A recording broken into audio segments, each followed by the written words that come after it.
James 4:11 and 12. Do not speak evil against one another, brothers. The one who speaks against a brother or judges his brother speaks evil against the law and judges the law.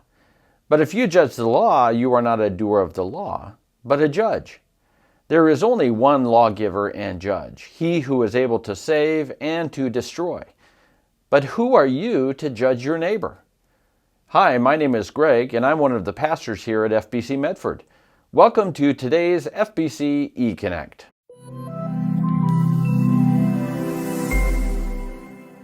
Here in the United States, we're accustomed to having access to a court system to settle disputes and punish criminals.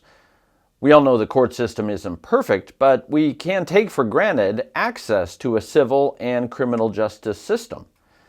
A study published in 2020 reported that most of the world's population has no meaningful access to a justice system. 5.1 billion people live in areas of the world where the justice system isn't available, or it's only available to certain members of society.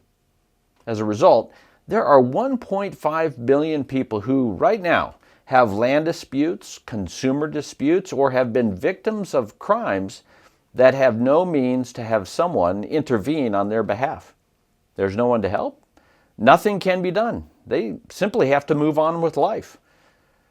What do we do when the world isn't fair and nothing can be done to fix it? The Bible tells us we trust the Lord. Our text tells us in James 4:12, there is only one lawgiver and judge, he who is able to save and destroy. This verse serves as both a message of hope and a message of warning. The warning is to those who victimize others. No one gets away with it. Maybe you get away with it in this world, but one day we all stand before God and will have to give an account.